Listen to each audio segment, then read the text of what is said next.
L'info du Grand Lille en continu. Xavier Silly. TV tout de suite dans cette édition. Avant de passer au titre, eh bien, on fait un point sur les conditions météorologiques avec ces perturbations bien présentes sur l'ensemble de la région Hauts-de-France. Vous le voyez, ces pluies qui s'abattent progressivement sur la métropole lilloise, notamment avec des averses prévues également demain. Quant aux températures, eh bien, elles restent assez stables. 14 degrés aujourd'hui, ce sera à peu près la même chose demain. On en vient également aux conditions de circulation en cette heure de pointe. Et vous le voyez, on circule assez difficilement sur le périphérique sud de Lille, notamment pour ceux qui partent de Lille pour rejoindre Paris en prenant la 1. Ça risque d'être assez perturbé également. Cet accident à noter sur le périphérique de Marcq-en-Barœul. Le périphérique est de Lille est également bouché et on a du mal à circuler si on part vers la Madeleine ou si on revient de la Madeleine en allant vers Lille. Les titres de cette édition et l'association Actebo, née il y a 1 an et demi pour aider les enfants malades, organise des actions dans les hôpitaux pour un soutien moral pour les enfants, mais aussi un soutien financier pour les familles. Et pour récolter des fonds, lundi prochain, au circuit automobile de Leuzen, les équipes créent l'événement Supercar. L'événement est gratuit pour ce qui est de voir les voitures et un baptême sur circuit payant et ainsi proposé aux familles. L'argent récolté, on le rappelle, sera reversé à l'association des baptêmes à 30, 50 ou 70 € selon les bolides. Vous le voyez, des bolides très chics comme on peut le constater. Et à noter la présence également de stars du LOSC, notamment à l'événement. Ces stars du LOSC à l'image de Botéac, le parrain, qui est là et qui va être présent pour l'événement. Vincent Vieillard l'a rencontré. Il faut vraiment venir, ça va être une super journée. J'espère qu'on aura le soleil comme aujourd'hui d'ailleurs. Et le but, c'est vraiment de passer un très bon moment ensemble. Il y aura pas mal de célébrités aussi qui seront présentes. Donc vraiment, le but, c'est de faire plaisir à tout le monde, ses enfants et aux personnes qui aiment les voitures, qui aiment aussi le LOSC, parce que les joueurs en seront présents aussi. Et voilà, tout simplement, passer une bonne journée tous ensemble. Et on en vient au titre sur l'emploi dans l'actualité. On met le cap à Tourcoing où un site international de réservation d'hôtels se développe. Il s'agit de Booking.com. Il est installé dans la métropole lilloise depuis 2011 et il affiche de belles perspectives désormais. Riche de ses 420 collaborateurs aujourd'hui, il compte employer une centaine de nouveaux équipiers d'ici la fin de l'été. Pour les intéressés, sachez que le recrutement est déjà lancé via le site internet workingatbooking.com. Tout attaché, donc workingatbooking.com. Un critère primordial en tout cas pour postuler est là, il s'agit de maîtriser l'anglais couramment. Toute autre langue connue en plus de l'anglais est un plus apprécié pour les recruteurs de Booking. La métropole lilloise étant au cœur de l'Europe, l'entreprise compte d'ailleurs continuer à se développer sur le territoire avec d'autres perspectives d'investissement d'ici 2019. Je vous propose d'en savoir davantage avec l'un des responsables aujourd'hui de Booking à Tourcoing.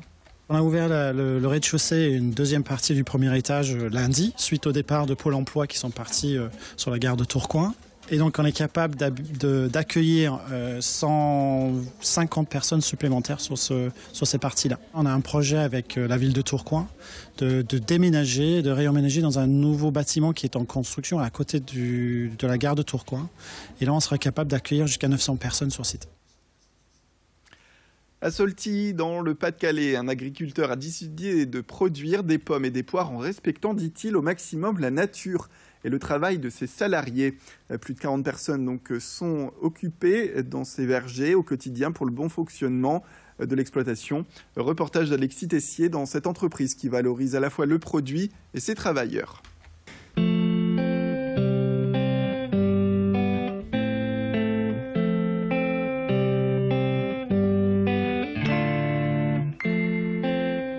Au verger de Solty, on cultive les pommes et les poires depuis plus de 70 ans, avec un point d'ordre, le respect de l'environnement. Emmanuel Dahl a repris le verger familial il y a 26 ans en essayant de limiter un maximum son impact sur la nature. Actuellement, on a une parcelle qui est en conversion agriculture biologique sur l'exploitation, mais sinon, le reste est conduite en agriculture raisonnée. C'est-à-dire qu'on ne s'interdit pas d'utiliser des molécules chimiques, mais dans la mesure du possible, on va utiliser le plus possible des produits qui sont le plus doux pour l'environnement. Près de 60% des actions d'Emmanuel sont biologiques et il va encore plus loin. Depuis 2016, 4 ruches ont été installées à proximité des pommiers et des poiriers. Au total, plus de 400 000 abeilles viennent butiner les fleurs de ce verger. Ces petits insectes sont indispensables à la pollinisation de ces plus de 50 000 arbres fruitiers.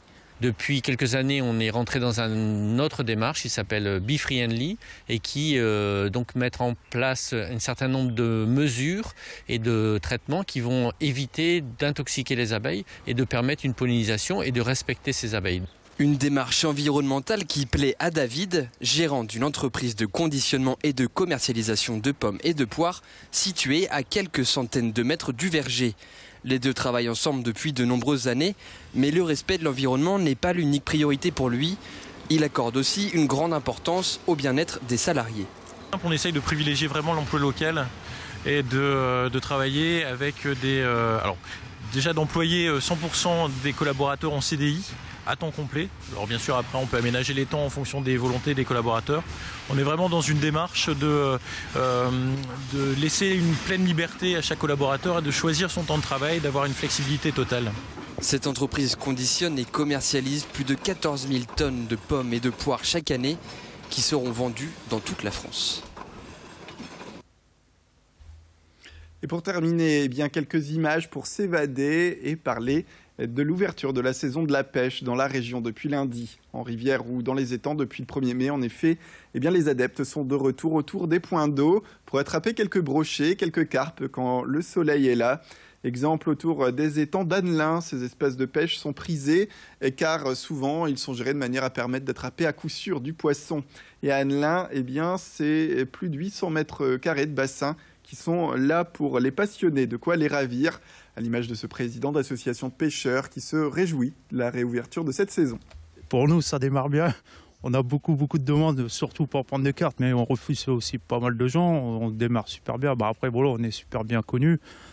Mais bon, pour nous, la saison, elle démarre bien. Avec le soleil qu'on a en début de saison, c'est impeccable.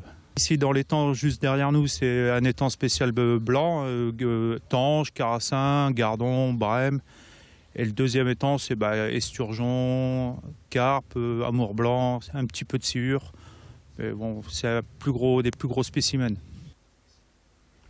Voilà, c'est la fin de cette édition. Merci à toutes et à tous de nous avoir suivis. Restez avec nous sur Grande Ligue TV. Tout de suite, la météo et vos conditions de circulation.